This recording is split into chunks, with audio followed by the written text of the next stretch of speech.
This video is brought to you by the Levo Global Ministry Academy, USA.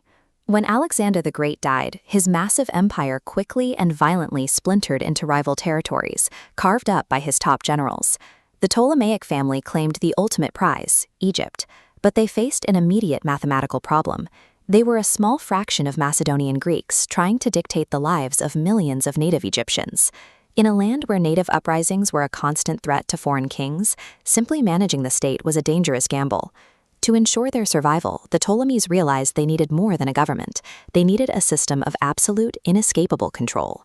For 3 centuries, the Ptolemaic pharaohs lived in isolated luxury, maintaining Greek as their court language. They actively refused to learn or speak the native Egyptian language of the people they governed.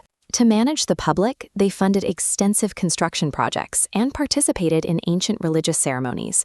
They made sure their subjects saw them depicted as traditional Egyptian pharaohs, complete with the ancient symbols carved directly into stone. This manufactured dual identity set a baseline for a dynasty that could only survive by drawing every ounce of power inward. That need for total control quickly extended to the economy. The Ptolemies effectively eliminated the free market in Egypt. This flowchart illustrates their state monopoly. Every resource, oil, salt, textiles, beer, was strictly regulated and funneled upward to the royal family.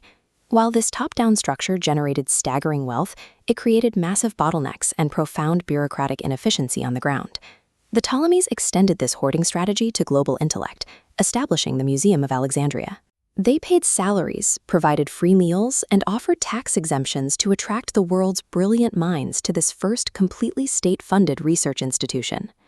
To fill the great library attached to it, they deployed aggressive state-sponsored piracy.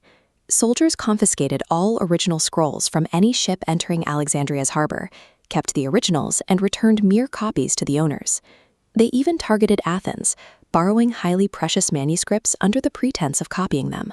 Once the texts arrived in Egypt, the Ptolemies simply kept the originals, willingly forfeiting the massive gold deposits they had placed as collateral. Kidnapping the world's knowledge and absorbing the local economy were symptoms of the exact same anxiety. The dynasty felt compelled to pull all external value into their centralized orbit. This obsession with keeping everything inside reached its darkest logical extreme in their own family tree. The Ptolemies institutionalized systematic brother-sister marriage. This was a calculated political strategy to prevent external families from gaining a foothold. Out of the 15 Ptolemaic rulers, 8 married their direct siblings. Because the royal bloodline was now entirely contained within the siblings, Ptolemaic queens exercised real, hard political authority as co-regents or sole rulers.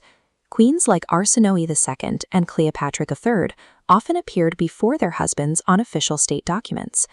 To the outside world, they projected immense wealth and stability through massive engineering projects, commissioning highly impractical warships powered by 4,000 rowers. But behind palace doors, the family dynamics were deeply unstable. The court was extraordinarily violent. Ptolemy IV killed his mother, his uncle, and his brother. Later, Ptolemy VIII murdered his own stepson, dismembered the boy's body, and served the pieces to the child's mother during a dinner banquet. By attempting to lock absolute control strictly within their own genetics, they turned the royal court into an inescapable, paranoid slaughterhouse.